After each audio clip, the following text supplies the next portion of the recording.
Hello students, आज अपने इस वीडियो में मैं आपको बैंक से संबंधित लेन देनों की जर्नल एंट्रीज कैसे पास होती हैं इनके बारे में मैं बताऊंगा।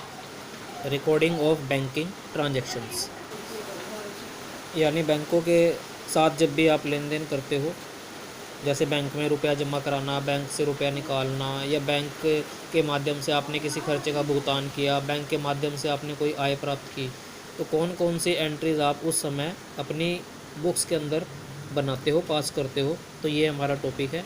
तो आपको ये पूरा का पूरा एक चार्ट बना के दिया हुआ है, जहाँ पर आपको ट्रांजैक्शन भी दे रखी है, लेन देन दे रखा है, और उसके साथ साथ आपको उसकी एंट्री भी दे रखी है।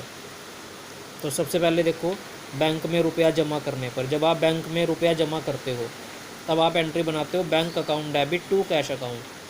बैंक अकाउंट डेबिट होगा क्योंकि बैंक रिसीवर होगा, बैंक पैसे को प्राप्त कर रहा होगा, और कैश आपके पास से जाएगा, credit what goes out.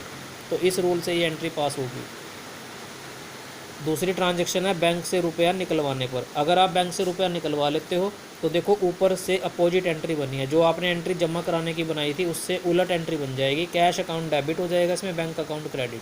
Cash आपके पास आएगा और बैंक गिवर होगा उस समय, देने वाला। तो ये एंट्री थी बैंक में रुपया जमा करने पर क्या बनती है, बैंक से रुपया निकालने पर क्या बनती है। इसके बाद तीसरे नंबर पे, यदि किसी कस्टमर से आपको चेक या ड्राफ्ट प्राप्त हो जाता है और उस चेक को आप उसी दिन बैंक में जमा करने के लिए भेज देते हो। मान लो आपको किसी कस्टमर से चेक प्राप्त हुआ और आपने वो चेक उसी दिन बैंक में जमा कर दिया, क्योंकि चेक को आपने क्या करना होता है, बैंक में जमा करवाना होता है। तो एंट्री क्या बनती है, bank account debit to customer account.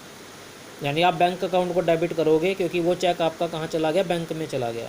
तो बैंक रिसीवर हो गया, और कस्टमर अकाउंट को क्रेडिट करोगे क्योंकि वो चेक आपको किसने दिया, कस्टमर ने। क्रेडिट द गिवर, ये रूल लगेगा इसके अंदर। इससे अगली एंट्री है, यदि आप उस चेक को सेम डे बैंक में जमा नहीं कराते। पहले में तो आपने वो चेक उसी दिन बैंक में जमा करने के लिए भेज दिया, लेकिन अगले में अगर आप उस चेक को उसी दिन बैंक में जमा नहीं करवाते तब क्या एंट्री बनेगी। तो एंट्री बनती है cash account debit to customer account. नई बुक में यहाँ पर कैश अकाउंट की जगह cheque in hand account debit होगा। Cheque in hand account debit to customer account, ये एंट्री हम पास करते हैं अगर आपने चेक प्राप्त किया और उसको उसी दिन बैंक में जमा नहीं करवाया। इसके बाद उपरोक्त चेक को बैंक में जमा करने के लिए भेजने पर, देखो जब आपने चेक जमा नहीं किया बैंक में तो आपको बाद में तो भेजना पड़ेगा वो। मान लो आज नहीं किया तो कल तो आप उसको चेक को, या परसों को, आप कभी भी आप उसको बैंक में जमा करने के लिए भेजोगे। तब क्या एंट्री पास करोगे, जब आप उस चेक को बैंक में भेजोगे। तो अब एंट्री बनेगी bank account debit to cheque in hand account. यहाँ कैश की जगह चेक इन हैंड आएगा न्यू बुक के अकॉर्डिंग। तो बैंक उस समय रिसीवर बन जाएगा, चेक इन हैंड आपके पास से बैंक में चला जाएगा, यानी क्रेडिट व्हाट गोज़ आउट, ये वाला रूल इसके अंदर अप्लाई होगा। इसके बाद नेक्स्ट ट्रांजैक्शन आपको दी गई है, यदि कोई ग्राहक सीधे ही आपके अकाउंट में पैसे जमा करा देता है। मान लो आपने किसी से पैसा लेना था, किसी कस्टमर से, और वो डायरेक्ट आपके बैंक अकाउंट में पैसा जमा करा देता है, तब एंट्री बनती है बैंक अकाउंट डेबिट, क्योंकि पैसे बैंक में जाएंगे, बैंक रिसीवर बनेगा, बैंक अकाउंट डेबिट होगा टू कस्टमर अकाउंट। तो ये एंट्री पास होगी उस समय, bank account debit to customer account. इसके बाद नेक्स्ट है, बैंक में जमा कराए गए चेक के अप्रतिष्ठित होने पर, डिसऑनर होने पर। डिसऑनर होने का मतलब होता है, जब मान लो आपने चेक प्राप्त किया किसी व्यक्ति से, और जब आप उस चेक को लेकर बैंक में गए तो बैंक क्या करता है, उस व्यक्ति के अकाउंट से पैसे निकाल कर आपके अकाउंट में जमा कर देता है। लेकिन अगर उस व्यक्ति के अकाउंट में पैसे ना हो, जिस व्यक्ति ने आपको वो चेक दिया था, तो बैंक आपको वो चेक वापस लौटा देता है, यानी वो मना कर देता है कि ये चेक आपका वर्क नहीं करेगा, या इसके पैसे आपके खाते में जमा नहीं होंगे। तो इसी को हम बोलते हैं चेक का अप्रतिष्ठित होना, डिसऑनर होना।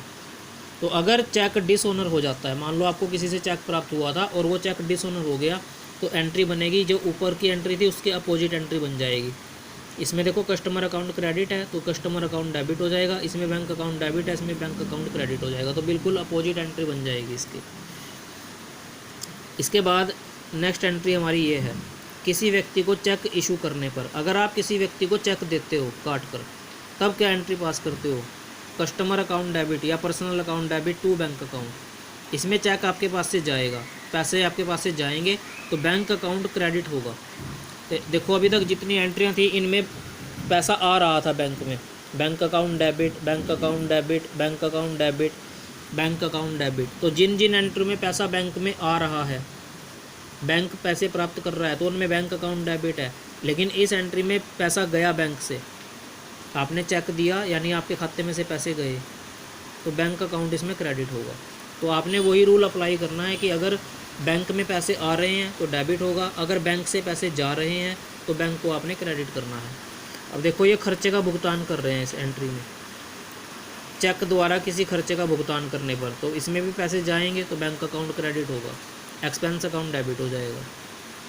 इसमें भी देखो स्वामी द्वारा निजी प्रयोग के लिए रुपया बैंक से निकालने पर, पैसा निकाला है बैंक से, तो ये भी बैंक अकाउंट से पैसे गए तो बैंक अकाउंट इसमें भी क्रेडिट होगा। लेकिन डेबिट क्या होगा? ड्राइंग, क्योंकि जो निजी प्रयोग के लिए हम पैसा निकालते हैं उसको ड्राइंग बोलते हैं। इसी प्रकार बैंक द्वारा ब्याज वसूल करने पर, बैंक आपसे ब्याज वसूल करता है, मान लीजिए किसी चीज़ का आपसे मान लो ब्याज वो प्राप्त कर रहा है, तो एंट्री बनेगी interest account debit to bank account, क्योंकि बैंक ने आपसे पैसे लिए तो आपके बैंक अकाउंट में से पैसे कम हो जाएंगे, तो इसलिए बैंक अकाउंट को यहाँ क्रेडिट किया। लेकिन अगर बैंक आपको जमा राशि पर ब्याज देता है, मान लो आपके पैसे जमा है बैंक में और बैंक आपको उस अमाउंट के ऊपर ब्याज दे रहा है, तो उस समय ब्याज आपके खाते में जमा हो रहा है, यानी आपका बैंक अकाउंट इंक्रीज़ हो रहा है, तो इसमें बैंक अकाउंट डेबिट होगा। पैसे आए आपके बैंक अकाउंट में, bank account debit to interest account. तो दोनों एंट्री को ध्यान से समझना, इसमें बैंक आपसे ब्याज ले रहा है और नीचे वाली एंट्री में बैंक आपको ब्याज दे रहा है। और लास्ट एंट्री इसमें है बैंक द्वारा अपनी सेवाओं के लिए बैंक व्यय वसूल करने पर। बैंक आपको कई तरह की फैसिलिटी देता है, जैसे एटीएम की फैसिलिटी देता है, मान लो आपको एसएमएस की फैसिलिटी देता है या लॉकर की फैसिलिटी देता है, कई प्रकार की फैसिलिटी देता है, जिसके बदले में बैंक आपसे बैंक चार्जेस, बैंक व्यय वसूल करता है, आपके खाते में से पैसे काट लेता है। तो इससे आपके बैंक अकाउंट से पैसे निकलेंगे तो बैंक अकाउंट इसमें क्रेडिट होगा, और बैंक चार्जेस अकाउंट को डेबिट करेंगे, यानी वो पैसा बैंक चार्जेस कहलाता है जो बैंक आपसे वसूल करता है। तो एंट्री बनेगी bank charges account debit to bank account. तो सारी एंट्रियों में देखो एक ही चीज़ निकल के आई है सामने कि जब भी हम बैंक के साथ कोई लेन देन करते हैं, अगर आपके बैंक अकाउंट में पैसे जमा हो रहे हैं तब तो आप बैंक अकाउंट को डेबिट करोगे, अगर आपके बैंक अकाउंट से पैसे निकल रहे हैं तब आप बैंक अकाउंट को क्रेडिट करोगे। उम्मीद है आपको ये पॉइंट समझ में आ गए होंगे। धन्यवाद।